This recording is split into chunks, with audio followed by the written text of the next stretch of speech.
जय श्री कृष्णा। श्रीमद् भागवत गीता अध्याय 8। श्रीमद् भागवत गीता के 8वें अध्याय का महात्म्य। भगवान शिव कहते हैं, देवी अब 8वें अध्याय का महात्म्य सुनो। उसके सुनने से तुम्हें बड़ी प्रसन्नता होगी। लक्ष्मी जी के पूछने पर भगवान विष्णु ने उन्हें इस प्रकार 8वें अध्याय का महात्म्य बतलाया था। दक्षिण में आमदपुर नामक एक प्रसिद्ध नगर है। वहाँ भाव शर्मा नामक एक ब्राह्मण रहता था, जिसने वैश्या को पत्नी बनाकर रखा था। वह मांस खाता, मदिरा पीता, श्रेष्ठ पुरुषों का धन चुराता, पराई स्त्री से व्यभिचार करता और शिकार खेलने में दिलचस्पी रखता था। वह बड़े भयानक स्वभाव का था और मन में बड़े बड़े हौसले रखता था। एक दिन मदिरा पीने वालों का समाज जुटा था। उसमें भाव शर्मा ने भरपेट तारी पी, खूब गले तक उसे चढ़ाया। अतः आजीर्ण से अत्यंत पीड़ित होकर वह पापात्मा कालवश मर गया और बहुत बड़ा तार का वृक्ष हुआ। उसकी घनी और ठंडी छाया का आश्रय लेकर ब्रह्मा राक्षस भाव को प्राप्त हुए कोई पति पत्नी वहाँ रहा करते थे। उनके पूर्व जन्म की घटना इस प्रकार है। एक कुशीबल नामक ब्राह्मण था, जो वेदांत के तत्वों का ज्ञाता, संपूर्ण शास्त्रों के अर्थ का विशेषज्ञ और सदाचारी था। उसकी स्त्री का नाम कुमति था। वह बड़े खोटे विचारों की थी। वह ब्राह्मण विद्वान होने पर भी अत्यंत लोभवश अपनी स्त्री के साथ प्रतिदिन भैंस, कालपुष और घोड़े आदि बड़े दानों को ग्रहण क्या करता था, परंतु दूसरे ब्राह्मणों को दान में मिली हुई कौड़ी भी नहीं देता था। वे ही दोनों पति पत्नी कालवश मृत्यु को प्राप्त होकर ब्रह्म राक्षस हुए।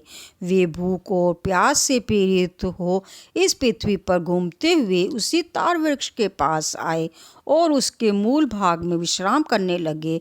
इसके बाद पत्नी ने पति से पूछा, नाथ, हम लोगों का यह महान दुख कैसे दूर होगा तथा इस ब्रह्म राक्षस योनि से किस प्रकार हम दोनों को मुक्ति होगी।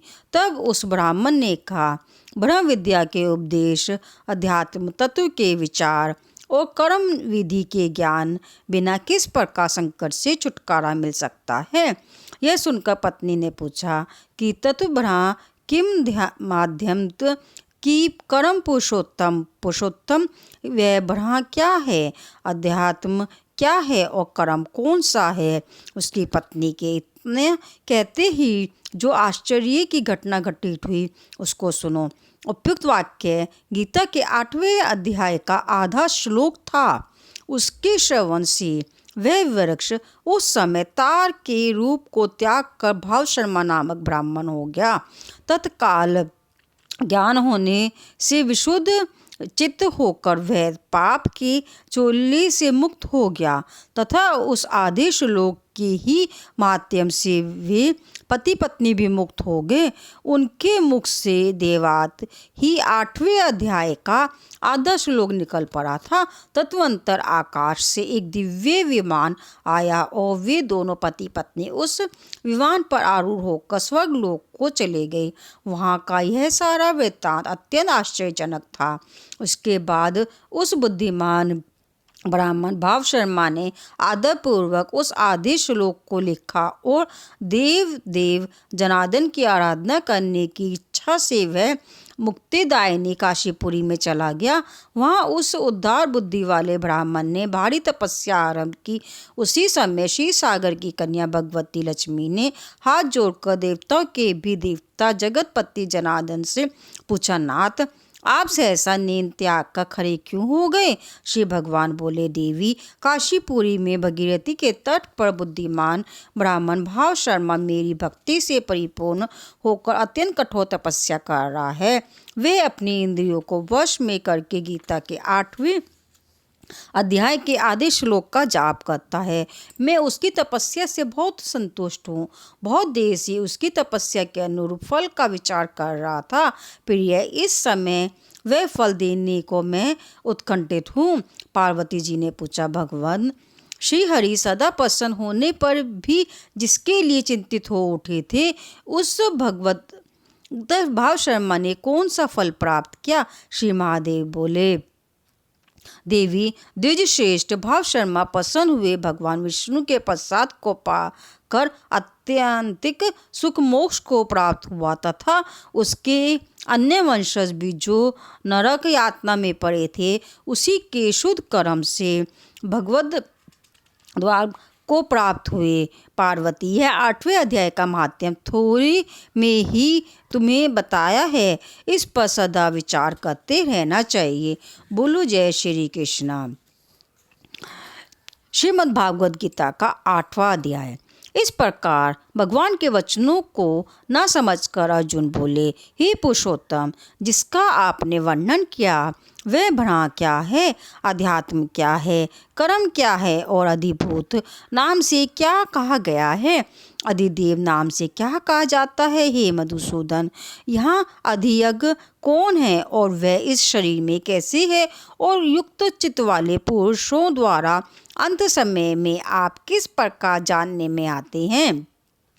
इस प्रकार अर्जुन के प्रश्न करने पर श्री कृष्ण भगवान बोले, हे अर्जुन, परम अक्षर अर्थात जिसका कभी नाश नहीं हो, ऐसा सचित्र घन परमात्मा तो बड़ा है और अपना स्वरूप अर्थात जीवात्मा अध्यात्म नाम से कहा जाता है तथा भूतों के भाव को उत्पन्न करने वाला शास्त्र वेद यज्ञ दान और होम आदि के निमित्त जो द्रव्यादिकों को का त्याग है, वह कर्म नाम से कहा गया है। उत्पत्ति विनाश धर्म वाले सब पदार्थ अधिभूत हैं और हरिण्यमय पुरुष अधिदेव है। और ही देहधारियों में श्रेष्ठ अर्जुन, इस शरीर में वासुदेव ही विष्णु रूप से अधियक्त हूँ, और जो पुरुष अंत काल में मेरे को ही सम्मान करता हुआ शरीर को त्याग कर जाता है, वे मेरे साक्षात स्वरूप को प्राप्त होता है। इसमें कुछ भी संशय नहीं है। कारण है कि कुंती पुत्र अर्जुन, यह मनुष्य अंत काल में जिस भी भाव को सम्मान करता हुआ शरीर को त्यागता है, उसको ही प्राप्त होता है, परंतु सदा उस ही भाव को चिंतन करता हुआ, क्योंकि सदा जिस भाव का चिंतन करता है अंत काल में भी प्राय उसी का सम्मान होता है। इसलिए हे अर्जुन, तू सब समय में निरंतर मेरा सम्मान कर और युद्ध भी कर। इस प्रकार मेरे में अर्पण किए हुए मन बुद्धि से युक्त हुआ निसंदेह मेरे को ही प्राप्त होगा। हे पार्थ, यह नियम है कि परमेश्वर के ध्यान के अभ्यास रूप योग से युक्त अन्य तरफ से न जानने वाले चित्त से निरंतर चिंतन करता हुआ पुरुष परम प्रकाश रूप दिव्य पुरुष को अर्थात परमेश्वर को ही प्राप्त होता है। इससे जो पुरुष सर्वज्ञ अनादि सबके नियंता सूक्ष्म से भी अति सूक्ष्म सबके धारण पोषण करने वाले अचेतन स्वरूप सूर्य की सदृश नित्य चेतन प्रकाश रूप अविद्या से अति परे शुद्ध सचित्रांगन परमात्मा को संबंध करता है, वे भक्ति युक्त पुरुष अंत काल में भी योग बल से भ्रकटी के माध्य में प्राण को अच्छी प्रकार स्थापन करके फिर निश्चल मन से समन करता हुआ उस दिव्य स्वरूप परम पुरुष परमात्मा को ही प्राप्त होता है। हे अर्जुन, वेद के जानने वाले वेदांत जिस सचिदानंद स्वरूप परमपद को ओमकार नाम से कहते हैं और आसक्ति रहित यत्नशील महात्मा जन जिसमें प्रवेश करते हैं तथा जिस परम पद को चाहने वाले ब्रह्मचार्य का आचरण करते हैं, उस परम पद को तेरे लिए संक्षेप में से कहूँगा।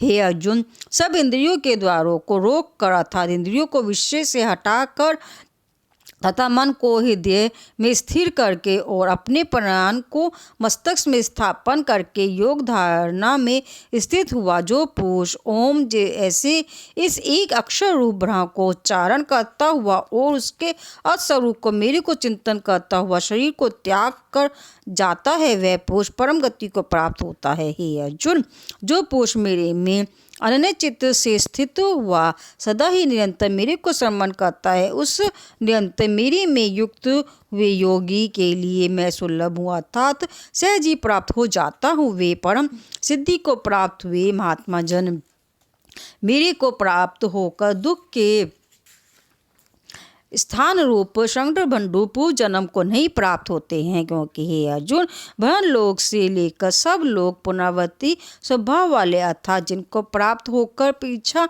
संसार में आना पड़े ऐसे हैं। परंतु हे कुंती पुत्र, मेरे को प्राप्त होकर उसका पूर्व जन्म नहीं होता है, क्योंकि मैं काल तो हूँ और यह सब ब्रह्मादिकों के लोग काल करके अवधि वाले होने से अनित्य हैं।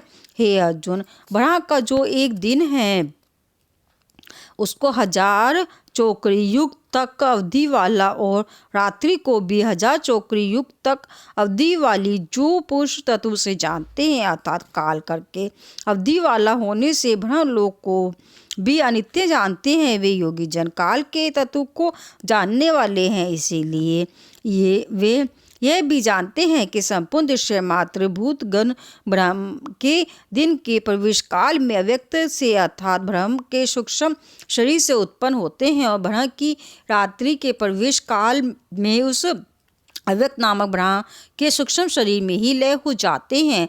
वे ही यह भूत समुदाय उत्पन्न होकर प्रकृति के वश में हुआ रात्रि के प्रवेश काल में लय होता है और दिन के प्रवेश काल में फिर उत्पन्न होता है। हे अर्जुन, इस प्रकार ब्रह्म को 100 वर्ष पूर्ण होने से अपने लोक सहित ब्रह्म ही भी शांत हो जाता है, परंतु उस अव्यक्त से भी अति परे दूसरा अर्थात विलक्षण जो सनातन अव्यक्त भाव है वह है सच्चिदानंद पूर्ण ब्रह्म परमात्मा। सब भूतों के नष्ट होने पर भी नहीं नष्ट होता है, जो वह अव्यक्त अक्षर ऐसा कहा गया है। उसी अक्षर नामक अवयव भाव को परम गति कहते हैं तथा जिस सनातन अवयव भाव को प्राप्त होकर मनुष्य पीछे नहीं जाते हैं वह मेरा परम धाम है।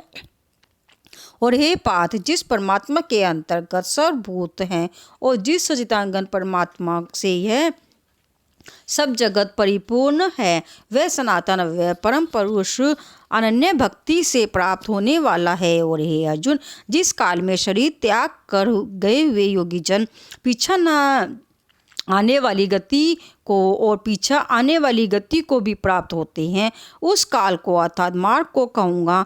उन 2 प्रकार के मार्गों में से जिस मार्ग में ज्योतिर्मय अग्नि अभिमानी देवता है और दिन का अभिमानी देवता है तथा शुक्ल पक्ष का अभिमान देवता है और उत्तरायण के 6 महीनों का अभिमानी देवता है, उस मार्ग में मर कर गए हुए ब्रह्मवेता अर्थात परमेश्वर की उपासना से परमेश्वर को परोक्ष भाव से जानने वाले योगी जन उपरोक्त देवताओं द्वारा कर्म से ले गए हुए ब्रह्म को प्राप्त हुए हैं।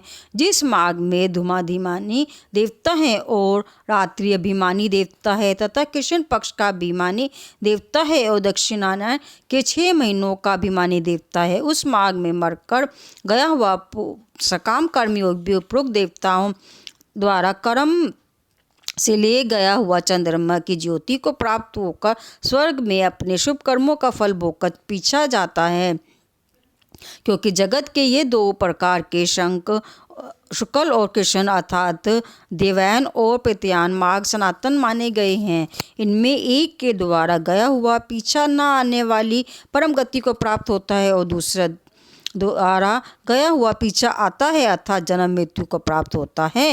हे पार्थ, इस प्रकार इन दोनों मार्गों को तत्व से जानता हुआ कोई भी योगी मोहित नहीं होता है अर्थात फिर वह निष्काम भाव से ही साधना करता है, कामनाओं में नहीं फंसता है। इस कारण हे अर्जुन, तू सब काल में समझ बुद्धि रूप योग से युक्त हो अर्थात निरंतर मेरी प्राप्ति के लिए साधन करने वाला हो, क्योंकि योगी पुरुष इस रहस्य को तत्व से जानकर वेदों के पढ़ने में तथा यज्ञ तप और दान अधिकों के करने में जो पुण्य फल कहा है उस सब को निसंदेह उल्लंघन कर जाता है और सनातन परम पद को प्राप्त होता है।